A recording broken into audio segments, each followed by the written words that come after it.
As we consider this topic of sadness, one of the questions that we have, stated or unstated, is how do we move from sadness to joy?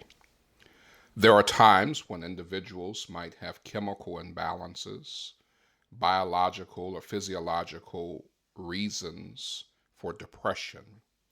Those reasons need to be addressed therapeutically and professionally. But most of the time that we experience sadness, it is usually the result of our choosing to be sad or our choosing to stay sad.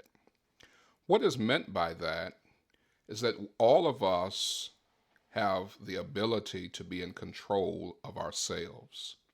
When we have unfortunate circumstances, adversarial people, realities that cause sadness, many people find themselves enjoying the sympathy, the pity, and the supposed compassion of friends, family, and loved ones who allow us to rehash and allow us to retell the reasons and the people who have made us sad.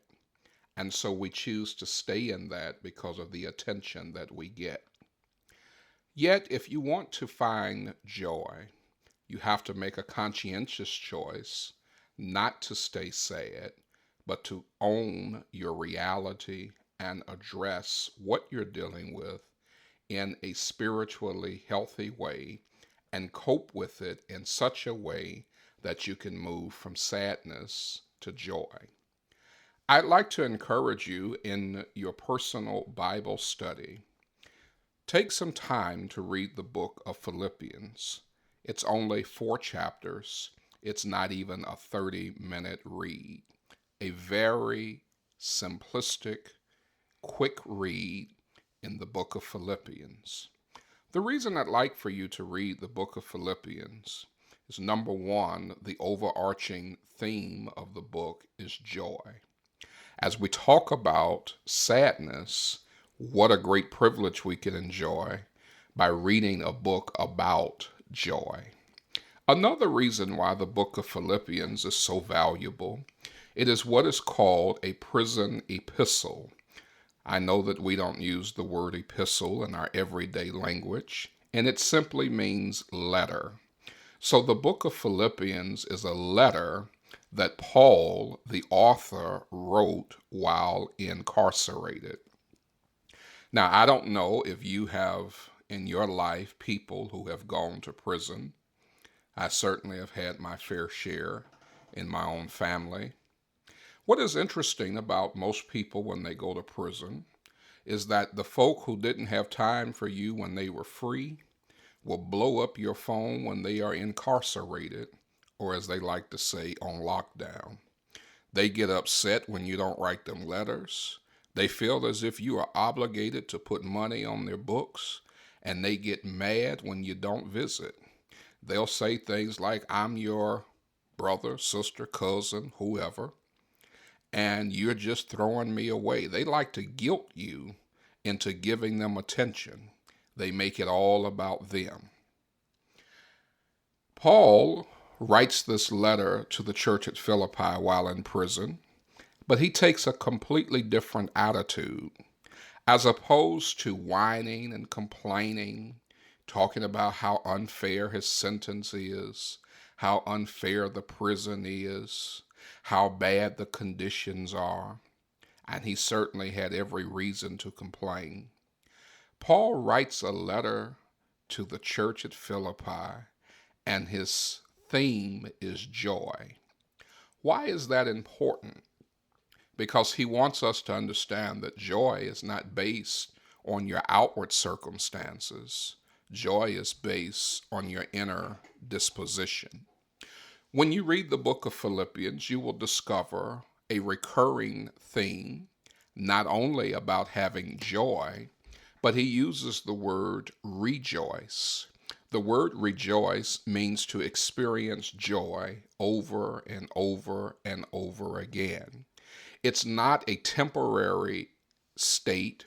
It is a state that you can continually experience.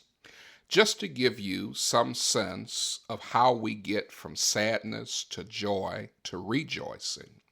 In chapter 1 of the book of Philippians, Paul talks about how excited he is to serve others.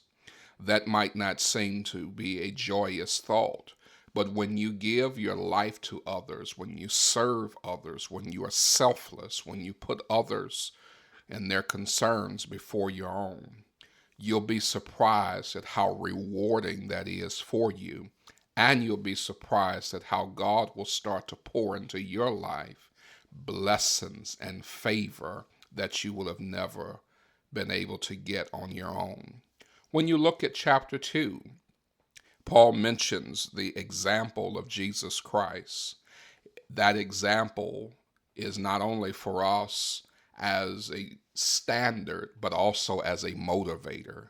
When we see what Jesus did on our behalf, we should not struggle with the idea of being humble, the idea of being obedient, the idea of being submissive to God.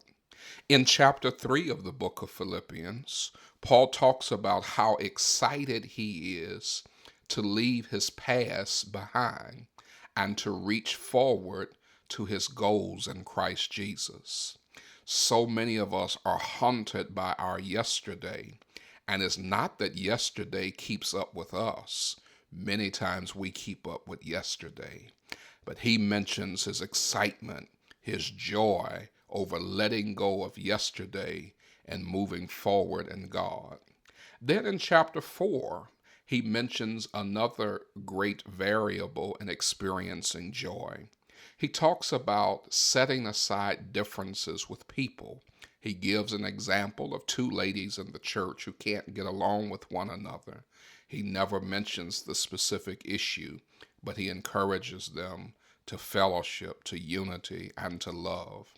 When you learn to let go of things and stop having hang-ups with everybody about every little thing, and you learn to just love people for who they are and respect that sometimes we just have differences, what an invigorating feeling, what excitement, what joy. So in your Christian journey, spend some time really understanding and appreciating the book of Philippians. As Mr. Heath has talked to us about sadness, the book of Philippians will help us to get from sadness to joy and to rejoicing. Again, Paul writes this letter at a time in which he was in prison. This teaches us the difference between being a thermometric Christian and a thermostatic Christian. You see, a thermometer's reading is determined by the atmosphere in which the thermometer is in. So the temperature in the room determines the reading in the atmosphere, or in the person, I should say. Never allow yourself to be thermometric. Never allow yourself to be the type of person where your internal reading is determined by the atmosphere. Be thermostatic. Be a Christian that you are not determined by what's going on around you, but what's going on around you is determined by what's going on in you. Be that person of joy that brings the smile, that brings the peace, that brings the calm because of what's inside of you. Remember, greater is he that is in you than he that is in the world. This has been another installment of A Few Minutes with the Minister. I hope that you have learned something.